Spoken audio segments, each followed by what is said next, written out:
عمومی طور پہ کہا جاتا ہے یہ دنیا والے ہیں، یہ دین والے ہیں، اور یہ دو تقسیمات کر دی جاتی.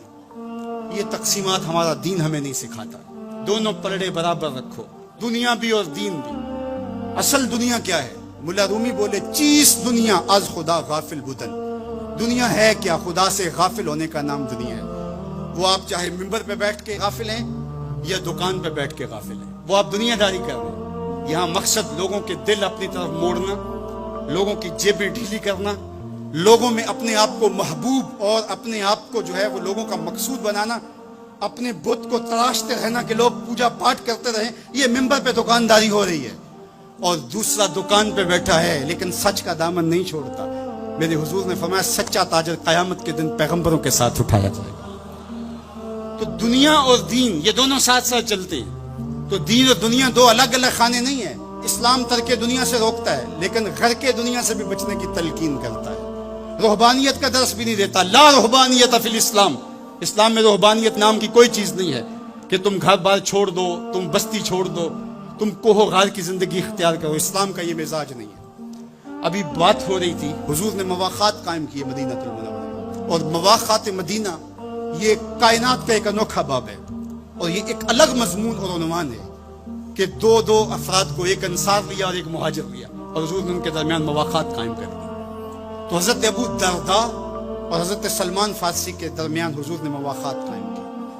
تو جن کے ساتھ بھائی چارہ تھا وہ پھر حال پوچھنے جاتے تھے کہ میرے بھائی کو پریشانی تو نہیں ہے. تو حضرت سلمان فارسی گئے حضرت ابو درداء کے گھر.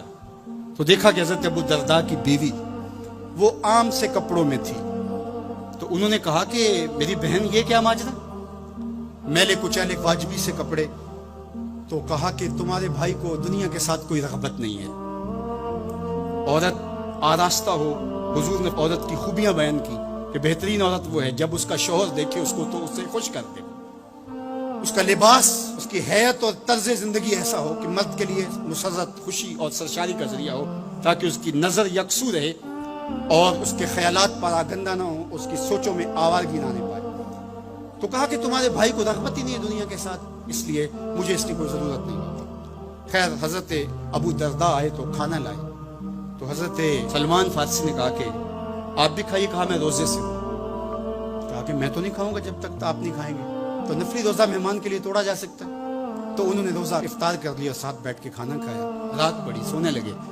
تو حضرت ابو درداء مصلی بچھا لیا. حضرت سلمان فارسی نے کہا کہ جناب آپ کو میرے ساتھ سونا پڑے گا. اللہ اکبر. یار وہ صوفی حضور کی تربیت کے پالے ہوئے تھے. آج تو پھر فتویٰ متوجہ ہو جاتا کہ اس نے مجھے نماز سے روکا ہے، یہ دارا اسلام سے کھاتے تھے. تو آپ نے کہا ٹھیک ہے، مہمان ہو، مہمان نوازی کا یہ بھی ایک ڈش ہے نا، چلو میں سو جاتا ہوں. سحری ہوئی تو سلمان فارسی اٹھے، ان کو اٹھایا، بیدار کیا. تہجد پڑھی دونوں نے.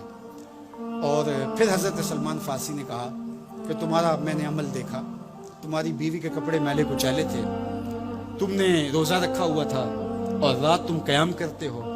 تو کہا کہ تمہارے نفس کا بھی تمہارے اوپر حق ہے، تمہارے اہل خانہ کا بھی تمہارے اوپر حق ہے، اور تمہارے رب کا بھی تمہارے اوپر حق ہے، اور تمہارے مہمان کا بھی تمہارے اوپر حق ہے، اور ہر ذی حق کا حق تمہیں ادا کرنا ہوگا. اور یہ بات چھڑی اور پھر دونوں چلتے ہوئے حضور کے پاس آ گئے. خوشا وہ وقت کے فیض عام تھا ان کا، خوشا وہ وقت کے بطحا مقام تھا ان کا. کیسے وہ لمحے تھے، آج تو کوئی ملتا ہی نہیں ہے. درد ہو تو سنائیں کس کو، زخم ہو تو دکھائیں کس کو، دکھڑے ہوں کس کی دہلیز پہ رکھیں، کس کے کندھے پہ سر رکھ کے روئیں، کوئی رہا ہی نہیں ہے. تو وہ اٹھے اور حضور کے پاس آئے، اور حضرت سلمان نے اپنی کہانی سنائی اور ابو درداء نے اپنی بات کہی. تو میرے حضور نے کیا کہا سنو. ارشاد فرمایا صدق سلمان، کہا میرے سلمان نے سچ کہا ہے. تو ہمارا دین ہمیں یہ کہتا ہے کہ تمہاری زندگیاں خوبصورت ہو، رب کا حق بھی ادا کرو. اور حضور نے ایک شخص کو دیکھا وہ سخت کمزور ہے. تو آقا کریم نے فرمایا کہ کیا ماجرا ہے، تم بہت کمزور ہو، تو نے کوئی دعا تو نہیں کی تھی رب سے؟ کہا جی حضور میں نے اللہ سے دعا کی تھی. کیا دعا مانگی؟ کہا میں نے اللہ سے کہا مالک جو بھی تکلیفیں ہیں، مصیبتیں ہیں، وہ آخرت کے حصے کی بھی دنیا پہ بھیج دے تاکہ یہیں فارغ ہو کے جاؤں، آخرت میری صاف ہو جائے. تو بڑے دکھڑے ہیں، بڑے غم ہیں، بڑی اذیتیں ہیں، بڑی بیماریاں ہیں جس نے مجھے کمزور کر دیا. تو بظاہر بڑی اچھی بھلی بات تھی.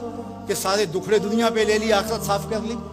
لیکن میرے حضور نے کیا ارشاد فرمایا, فرمایا تم نے یہ کیوں کہا کہ آخرت کے دکھ بھی دنیا پہ مل جائیں, تم نے یہ کیوں نہیں کہا ربنا آتنا فی الدنیا حسنۃ وفی الآخرۃ حسنہ, اللہ دنیا میں بہتریاں دے دے, آخرت میں بھی بہتریاں. وَكَذَلِكَ جَعَلْنَاكُمْ أُمَّةً وَسَطًا, جب تک ترازو پورا نہیں رکھو گے, جب تک دونوں پلڑے برابر نہیں ہوں گے, تم آگے کبھی نہیں بڑھ سکتے.